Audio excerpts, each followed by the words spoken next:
Bonjour à tous, nous sommes à la 12e journée de synthèse nationale. Je reçois aujourd'hui Gabriele Adinolfi. On a déjà fait une vidéo ensemble.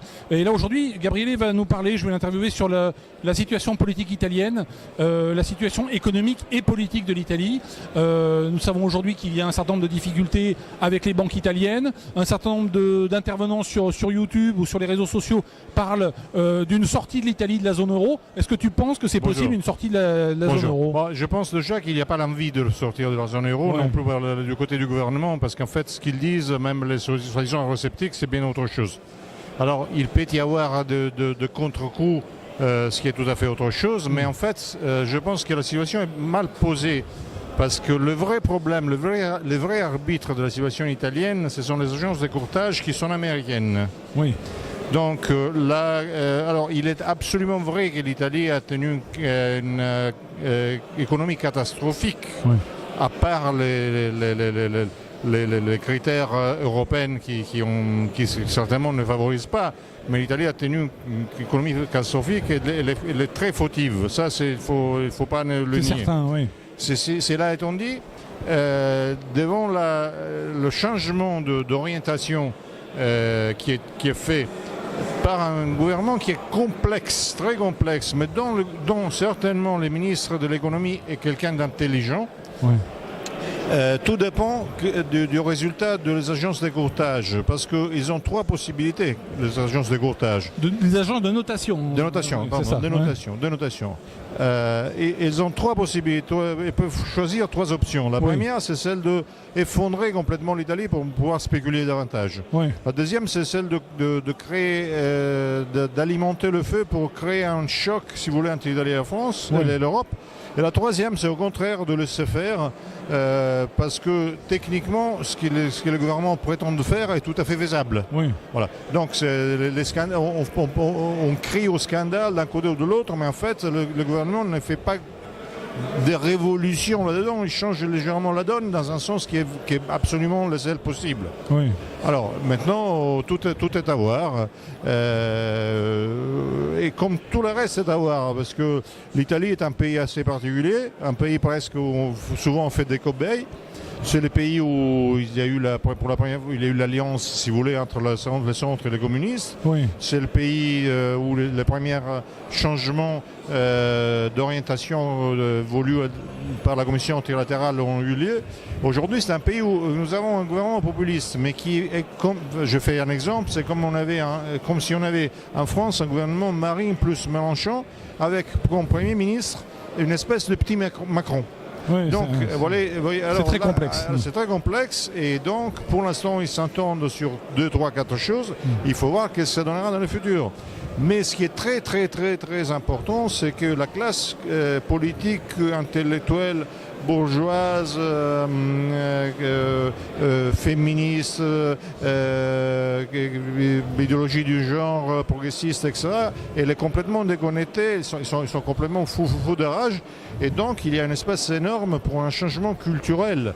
Et je vois aussi qu'il y a de portes ouvertes, des passerelles, enfin, les parvenus qui parviennent aujourd'hui au pouvoir, ils ne se prennent pas pour le dieu interne, donc ils dialoguent, ils laissent passer des choses qui sont intéressantes. Donc c'est un moment très intéressant. Mais tout à voir, parce que toute évolution est possible.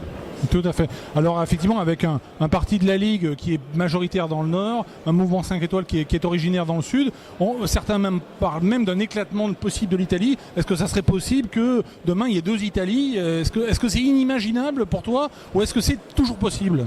Je pense que, sauf s'il y a vraiment un plan, qui est très appuyé de l'extérieur, parce que les Italiens ne veulent pas ça. Je pense pas, non, parce qu'en plus, à la limite, le Nord voudrait bien se passer du Sud, mais le Sud ne veut pas se passer du Nord. Oui, donc non, je ne crois pas à ça. Oui. Et puis il y a une histoire quand même de l'Italie. L'Italie existe depuis plus de 100 ans. Aujourd'hui, il y a quand même une identité italienne qui est forte. Il y a une réalité géographique. C'est la péninsule quand même italienne qui est une vraie réalité. Il y a une unité linguistique aussi. Donc à un moment donné, c'est vrai que les discours alarmistes qu'on peut attendre ici et là ne sont pas forcément très réalistes. Bien sûr. Alors le problème, c'est que nous avons l'évolution nous dira si le gouvernement populiste réussira à changer la donne. Oui.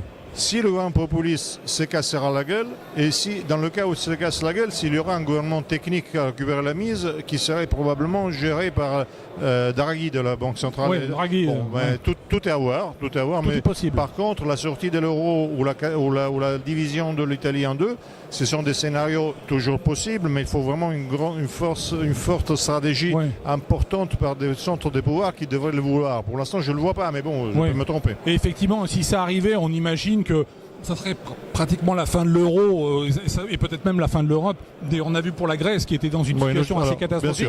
Ils sont quand même restés dans la zone euro malgré le gouvernement qui est un gouvernement d'extrême gauche qui avait promis n'importe quoi en réalité et qui en réalité a obéi aux ordres de Bruxelles. Donc on a bien vu que la Grèce n'est pas sortie de la zone euro et que la catastrophe annoncée de la fin de l'euro ne s'est pas arrivée. On sait qu'aussi on a par exemple aux États-Unis un certain nombre d'États qui sont également complètement en faillite.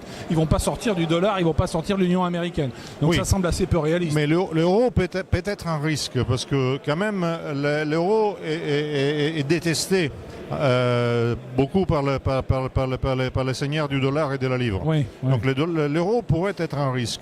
L'Union européenne, pour moi, pas vraiment, parce que quand même, de toute façon, il y a des entrelacs tellement forts dans une société qui a évolué quelque part que de toute manière je ne crois pas que ça puisse s'éclater. En revanche, ce qui peut vraiment se vérifier, c'est le changement complet de la classe dirigeante au moins de gens qui font la narration du réel, qui est déjà fondamental.